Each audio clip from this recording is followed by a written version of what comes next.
Oseo.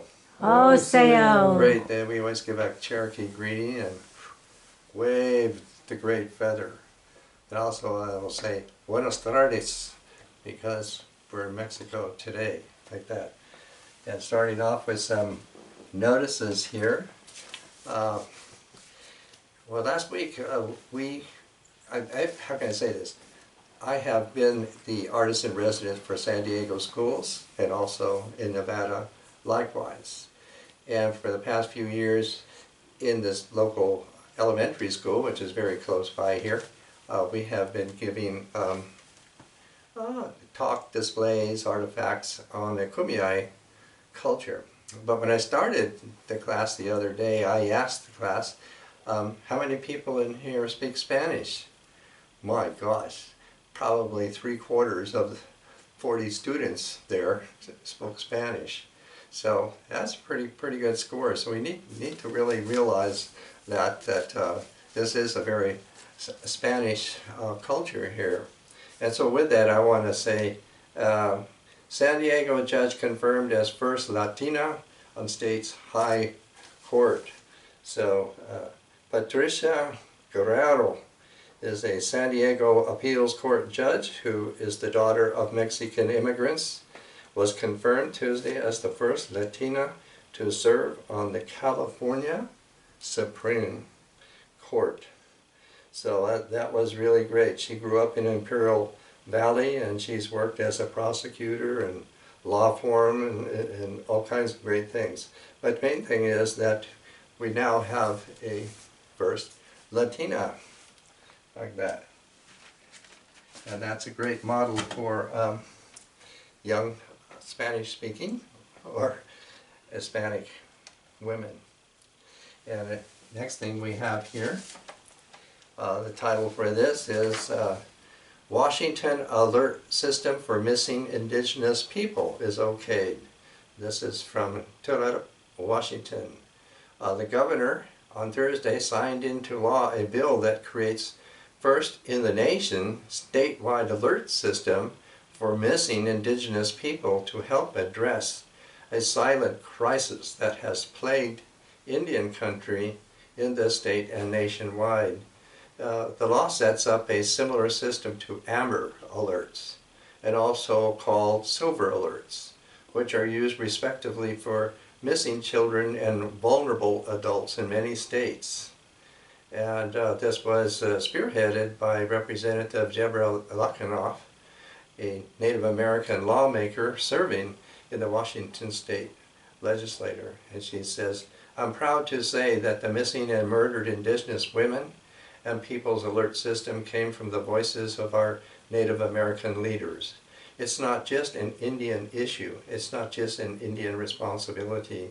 Our sisters, our aunties, our grandmothers are going missing every day. And it's been going on far too long. So that's a great thing that's just happened.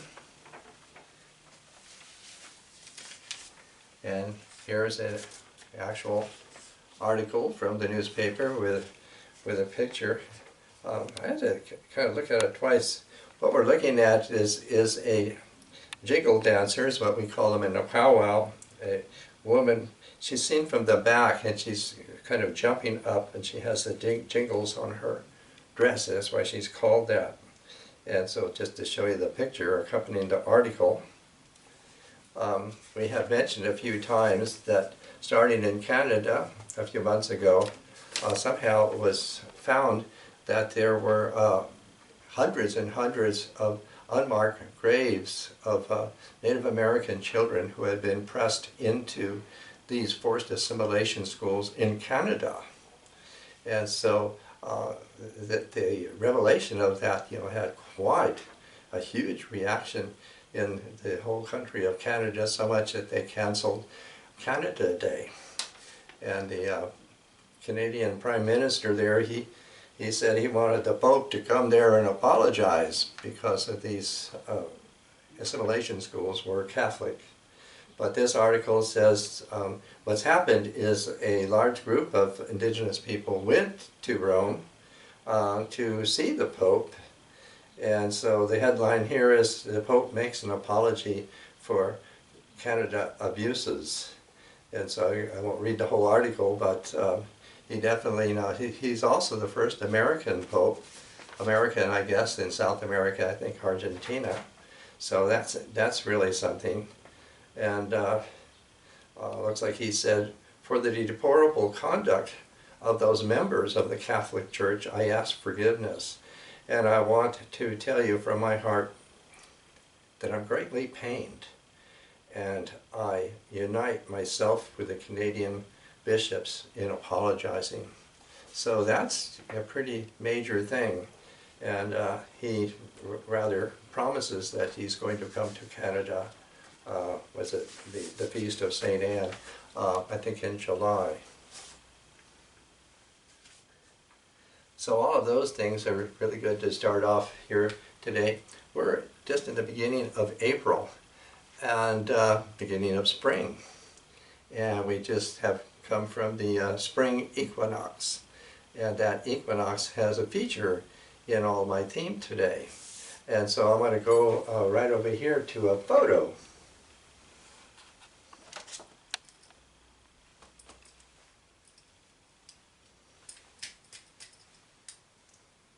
There I am.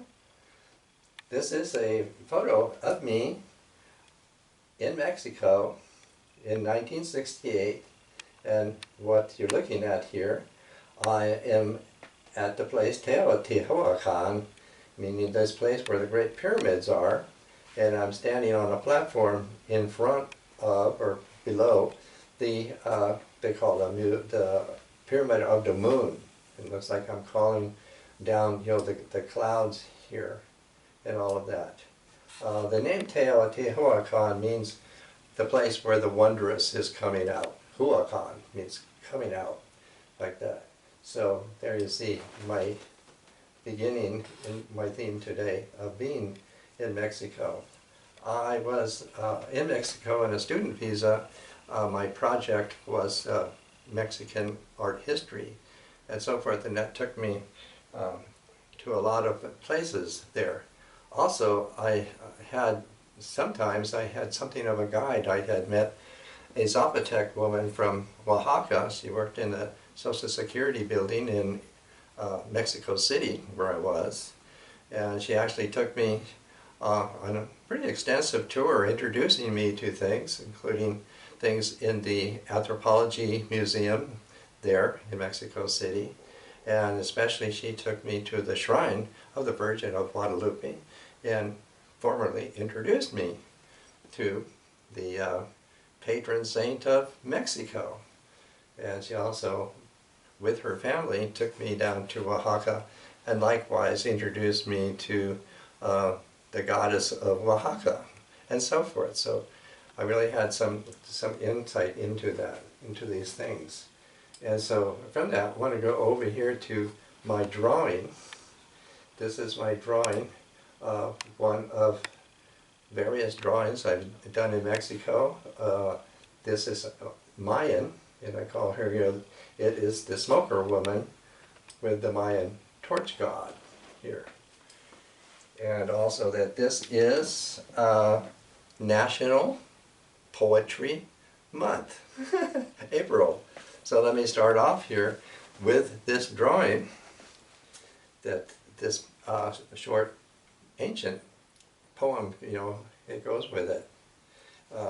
So the butterfly and the singer in this, that's what we're looking at, the homely image of the tobacco pipe seems to suggest something more evanescent than the tough fiber of life. So here's the piece. What are you thinking? Why so serious, amigo? Do the flowers not please you, singer? Do you not rejoice in the flowers of life's creator? Make merry by the drums, or go away, just as your heart dictates. The butterfly comes and goes like a flower. Let us suck honey from the flowers, from the clusters in our hands, in our tobacco pipes. It wanders, making merry beside the drums.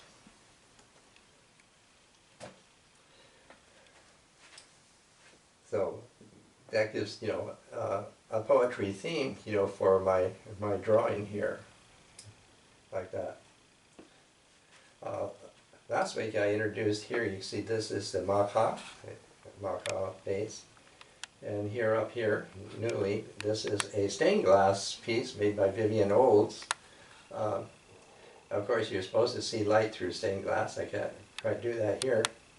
But what's very important in this ongoing theme of the border and the border culture is that this is called seven maca in the Aztec language for it. It's an intermediary, and it's a very vital and still functioning intermediary in this culture. So I definitely have to have seven maca present here. From there we go up here to, this is my painting. And this painting is titled The Feathered Serpent of Mexico. So that's what we're looking at there. And as we're looking at that, let me give you this very old, probably Aztec piece. Maker, modeler, named bearer, begetter. Hunapu is the postum, and Hunapu is Coyote. The sovereign feathered serpent, heart of the lake, heart of the sea, maker of the blue-green plate, maker of the blue-green bow. As they are called, also named, also described as the midwife, matchmaker, named Yapiakok Yamukane, defender, protector, twice a midwife, twice a matchmaker. So that's to give it an introduction to this theme. Here in this case, my painting is the feathered serpent, who is, I don't know, say the main symbol or something of Mexico, all in all, in its antiquity there. So I come back here. Last week I introduced Aslan. It seems that the name Aztec for the people Aztec seems to have derived from their mythical or legendary origin, where they came from, where they traveled from down to the Valley of Mexico, where they settled on an island in a great lake there and named their place Tenochtitlan. Aslan is said to mean, the place of the white heron. So that was, their main banner. I mean, they derived considerable authority from that, the whole myth, surrounding that. It very much interested the Spaniards, because the idea that the Spaniards picked up, it must have been a good place, and it might have a lot of jewels and gold and things, so they tried to look around for it because they thought that might be a promising pillage place instead of a pilgrimage place. Anyway, Aslan had a rebirth, and in 1968, the same year I'm there at Teotihuacan, here in San Diego State, the poet Professor El Turista, I think his name is, he introduced it, in his poem. I think it was the Florínca de Aslan. And so that's where, in 1968, San Diego, Aslan was reborn in its concept. It was picked up by Rodolfo Gonzalez and presented in Colorado at a conference for Chicano youth. And wow, then it really took off. It became the carrying net for the border culture, for Chicanos, for Mexican Americans, and so forth. And that also has a term. As Aslan is a mythical place, the term that was also introduced along with this is Nepantlan. Nepantlan in Spanish, in el medio, in the middle. It's something in the middle. That's why I introduced the maca, because the maca is also an intermediary there. So this term, this ancient term, in the Aztec time would be something akin to Coyote at the Crossroads at midnight, where anything might happen. So I had a kind of a sense of danger in it. But like the modern Aslan, which now has been more an impetus for people to come back to Aslan, which is the Southwest. So also Nepantla means, this place of transition, this place of transformation, and of myself, as an artist. Here in the border culture, in the frontera, where art and the border intersect each other, a liminal space, a threshold comes about, and border people, and especially artists, as myself, live in the state of Nepantla, in that. So that's all the way that I'm beginning this theme. And let me read to you my statement along with this introduction. Nepantla. I am an artist who is in the engagement of Nepantla and who creates spaces wherein I can, in effect, sort of challenge the cultural perceptions as well as its histories, and also the managers of those histories. And so along with that idea, I am free to develop my own sense of the spiritual and explore the sources or bases of the past, especially its antiquity and myth. And while the world, may seek in art some questions, I, myself, am not painting to that concern in particular. My art is here in the culture of art, for the value of creativity as the multiple possibilities in the culture of the human experience. So that is the way that I'm expressing my part in this, and the art that I show here in these Coyote talks, and how this came together. I actually subsequently received my MFA from my studies on Mexican art history. So that has a lot going into all of this here. Next I'm going to say, just following that, to look at this mask here. This is also a mask of Quetzalcoatl.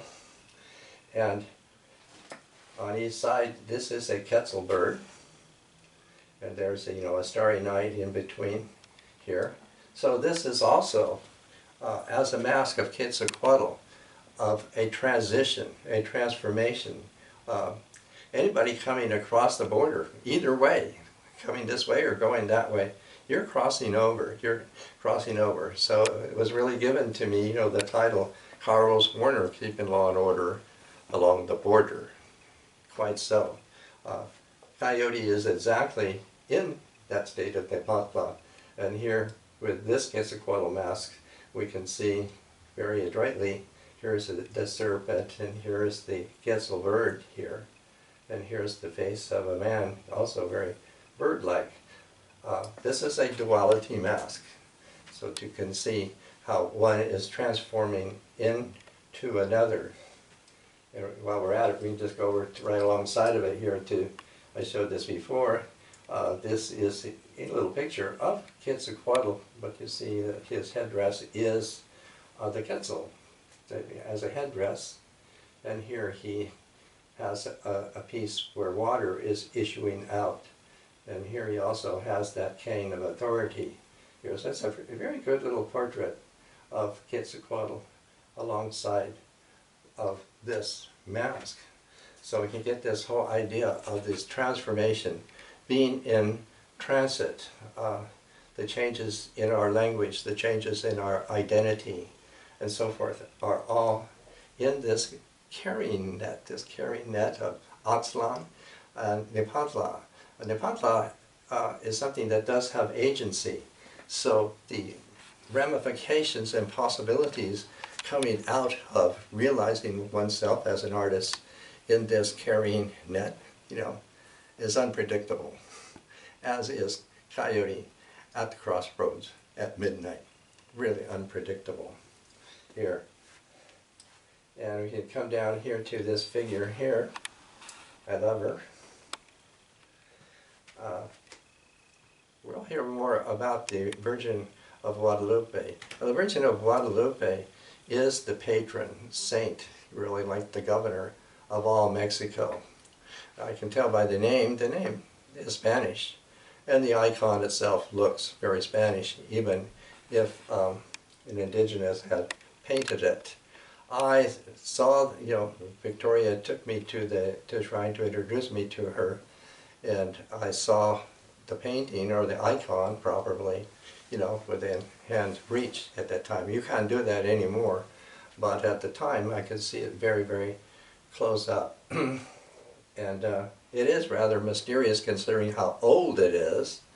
And it's obviously, however, imprinted on a very rough fabric, supposedly made of magui fiber. And the image, I'm trying to be polite about this. As a painter, I'm looking at the paint, I'm looking at the pigment and how come it's there, because it looks like it's sitting on the fabric. So if it was painted in oil, it would be soaked in. Or there is something preparing the material for the paint to be on. But the ancient people painted most everything. Even this pyramid I'm standing in front of was one time painted. Everything was painted. Everything was colorful.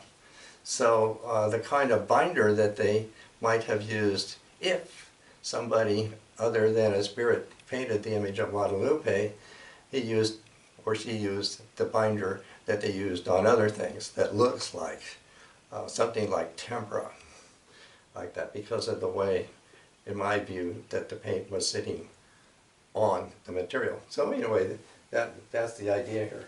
So I went on and on a bit about Guadalupe.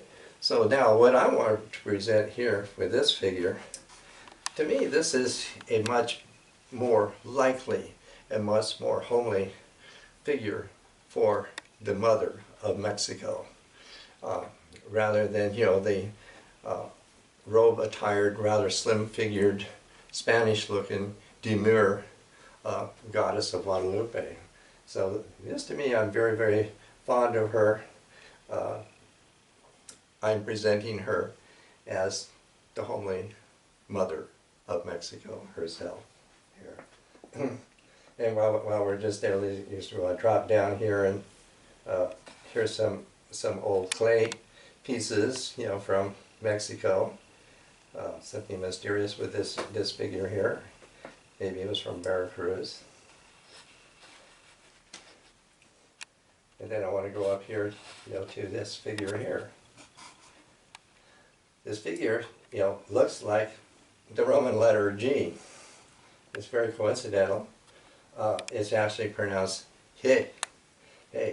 And what it is about is the beginning. It's a symbol for the beginning. It's actually a symbol derived from the galaxy or the Milky Way. And imagined or conceived as in the origin of the galaxy or the Milky Way as a spiral, spinning out of itself. So it's very, very much means, the beginning. And it's ubiquitous in Mexico. Once you're aware of one of these kind of things, you're just going to see it everywhere. And I did see it everywhere. And even I was in Oaxaca in the temples of Mitla, where ingeniously, the whole temple inside have been fitted with pieces that had once been painted. I'll just give you a description that all use this symbol, is what we're calling it, the symbol of the beginning. And in the Mayan conception, that is in every one of us here. And it's also a way of denoting what the Mayans call, or who the Mayans call, Hunamku, meaning the one who is the giver of movement and measure. So nothing is static there. And right below it I have this little conch. The conch is also exactly a symbol of this, even figuratively, in other words, paintings or drawings of it, as well as actual artifacts of the conch. So these both, belong to that. And with that, we can go over here to this figure here because she has that symbol on her skirt. So this is Ometeotl, she of the jade skirt. And what she's about is that she's like, you know, the lady of all waters. In the Mediterranean, she would be Athena. Athena is the goddess of all waters. So in Mexico, that's who she is. And she is holding her hands up in adoration. And behind her, I've put this fan, you know, used, you know, for fires or cooking. But the main thing for me here is it's made of tule. I lived, you know, at Lake Pátzcuaro, where many mats and everything were made of the tule that grow in the lake. So that's definitely a connection there. And here on her breast is the, either this is the Magui or it means the pyramid of the Quetzal feathers. Either way, here. And I have a piece, you know, to go with that.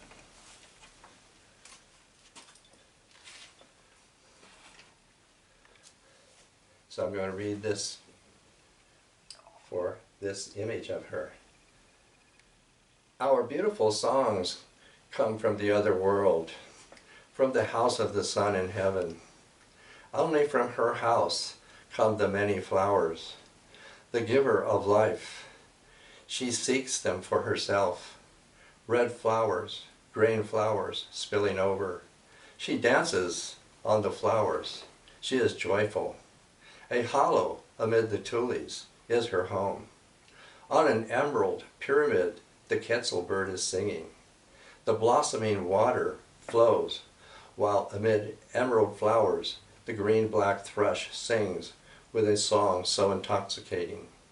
She mingles with the flowers, weaves in and out among them. Within she sings, alone, the beautiful Quetzal bird.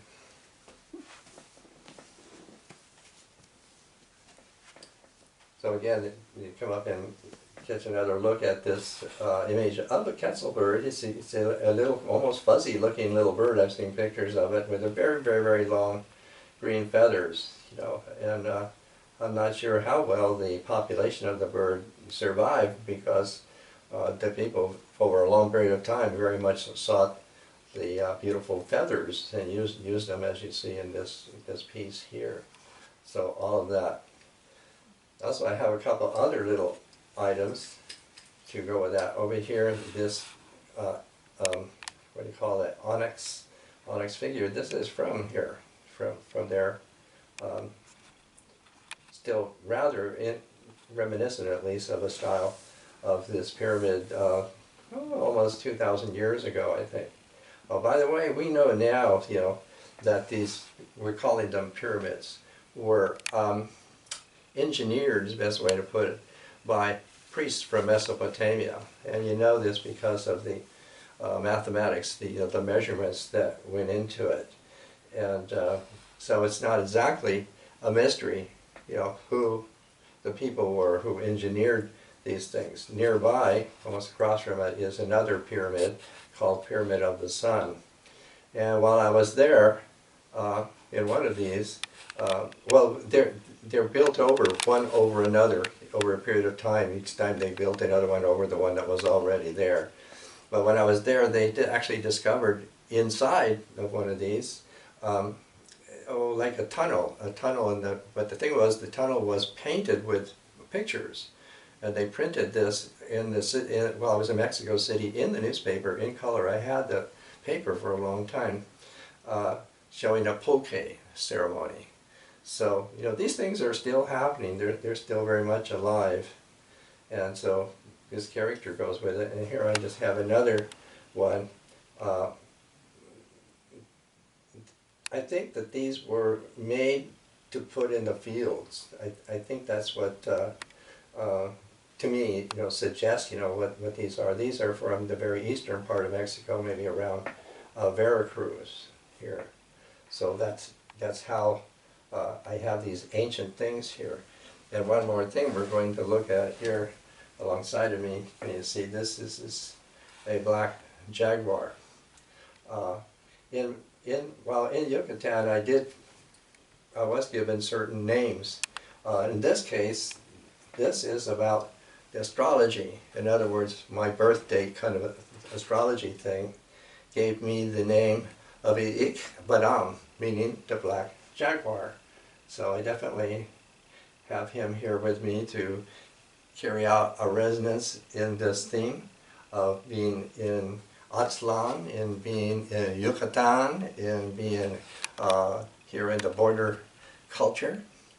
And I will expect I'm going to continue this more, because at this time, and we're heading into what we call Easter, it is a time of transformation, a time of change of powers, and so forth. So I am definitely, happy about that, because there are a lot of changes going on out there in the world, in the big world, and we are definitely have our energy at the oars, so that we're definitely, keeping ourselves going here on the spiritual side in the border culture.